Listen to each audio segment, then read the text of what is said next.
श्रीनगर के हैदरपुरा में जम्मू कश्मीर पुलिस का जवान सज्जाद शहीद। मस्जिद के बाहर ड्यूटी कर रहे 2 जवानों पर नमाज के बाद हमले के ठीक बाद की तस्वीरें। श्रीनगर के कुलगाम इलाके में आतंकियों के हमले में घायल कांस्टेबल शब्बीर अहमद की अस्पताल में मौत। ड्यूटी के वक्त आतंकियों ने किया था हमला। जम्मू कश्मीर के कुलगाम में एक घर में घुसे आतंकियों ने एक लड़की पर किया जानलेवा हमला। लड़की अस्पताल में भर्ती। 1993 में मुंबई में हुए बम धमाकों के केस में आज मुंबई की विशेष टाडा अदालत अपना फैसला सुनाएगी। अंडरवर्ल्ड डॉन अबू सलेम समेत 7 आरोपियों के खिलाफ है आरोप। 12 मार्च 1993 को मुंबई में हुए 13 सिलसिलेवार बम धमाकों में 257 लोगों की मौत हो गई थी और 700 से ज्यादा लोग घायल हुए थे। पश्चिम बंगाल के दार्जिलिंग में अलग गोरखालैंड की मांग को लेकर चल रहे आंदोलन के दौरान हिंसा जारी। केंद्र ने हालात पर काबू पाने के लिए 400 जवान और भेजे। छत्तीसगढ़ के नारायणपुर में सुरक्षा बलों को बड़ी कामयाबी। नक्सलियों के ठिकाने से बरामद हुए बड़ी तादाद में हथियार। 18 जून को भारत पाकिस्तान में होगा चैंपियंस ट्रॉफी का ड्रीम फाइनल। कप्तान कोहली बोले, फाइनल के दबाव में और बेहतर खेलेगी टीम इंडिया। सेमीफाइनल में कल भारत ने बांग्लादेश को 9 विकेट से हराया। नाबाद 123 रन बनाने वाले रोहित शर्मा बने man of the match. Kohli ने नाबाद 96 रन बनाए। बांग्लादेश के खिलाफ 96 रन की पारी खेलकर कोहली वनडे में सबसे तेजी से 8000 रन बनाने वाले पहले क्रिकेटर बन गए हैं। कोहली ने अपना 175वां एक दिवसीय मैच खेलते हुए ये मुकाम हासिल किया। 23 जून से वेस्टइंडीज के खिलाफ शुरू हो रही सीरीज के लिए टीम इंडिया का ऐलान। रोहित शर्मा और बुमराह को आराम दिया गया। ऋषभ पंत को मौका। वेस्टइंडीज के साथ 5 वनडे और 1 T20 मुकाबला होना है। टीडीपी सांसद जेसी दिवाकर रेड्डी पर लगा विशाखापट्टनम एयरपोर्ट पर हंगामे का आरोप। एयरपोर्ट पर प्रिंटर उठाकर पटका। कर्मचारियों से धक्का मुक्की। इंडिगो, एयर इंडिया और स्पाइस जेट ने हवाई यात्रा पर बैन लगाया। बिहार के आरजेडी विधायक नीरज यादव पर लगा मोबाइल पर पत्रकार को धमकाने का आरोप। पुल का श्रेय लेने के लिए मनमाफिक खबर न लिखने से हुए नाराज। पत्रकार ने पुल बनने के पीछे पूर्व विधायक के योगदान की बात भी लिख दी थी। यूपी के सीएम योगी आदित्यनाथ ने नीतीश लालू की जोड़ी को बताया बेमेल शादी। दरभंगा में बोले, बिहार में 2020 में बनेगी बीजेपी की सरकार। गोवा में बुधवार को महाराष्ट्र के सैलानियों के साथ हुई मारपीट की घटना पर सीएम फडणवीस ने दिया कड़ी कार्रवाई का आश्वासन। मरसेस गांव के पास स्थानीय गुंडों ने हमला कर 20 पर्यटकों को घायल किया था। यूपी में बदमाशों के निशाने पर है सर्राफा व्यापारी। शाहजहांपुर में सर्राफा व्यापारी रोहित की घर में घुसकर हत्या। पुलिस को नहीं लगा कोई सुराग।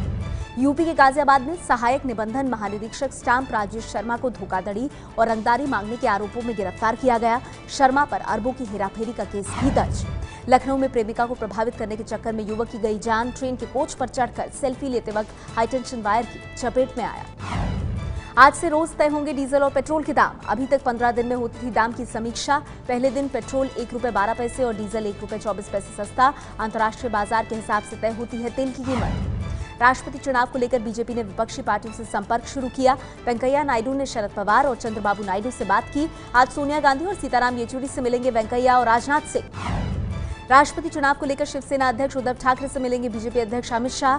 सूत्रों के मुताबिक 18 जून को उद्धव के घर पर होगी मुलाकात। शिवसेना कर रही है भागवत को बनाए जाने की मांग। छत्तीसगढ़ में 12वीं बोर्ड का टॉपर धावेंद्र साहू मां के साथ सब्जी बेचने को मजबूर। आईआईटी कोचिंग के लिए नहीं मिल रही सरकार से आर्थिक मदद। डीएम के आश्वासन के बाद भी नहीं मिली सहायता। देश के सबसे बड़े अस्पताल एम्स में एडमिशन के लिए हुए टेस्ट में सूरत की निशिता पुरोहित ने किया टॉप। निशिता ने 91% अंकों के साथ पास की 12वीं की परीक्षा। मंदसौर में किसानों पर हुई फायरिंग के खिलाफ कांग्रेस सांसद ज्योतिरादित्य सिंधिया के सत्याग्रह का तीसरा दिन। दिग्विजय सिंह बोले, महाराजा कहलाने वाला ज्योतिरादित्य सिंधिया खटिया पर सो रहा है। किसान पुत्र कहलाने वाला शिवराज ऐश कर रहा है। मध्य प्रदेश में नहीं थम रहा किसानों का आक्रोश। दमोह में पंचायत करने के बाद किसानों ने निकाली रैली। लाठी मार्च निकालने की तैयारी में किसानों ने कहा, एकजुट होकर लड़ेंगे लड़ाई।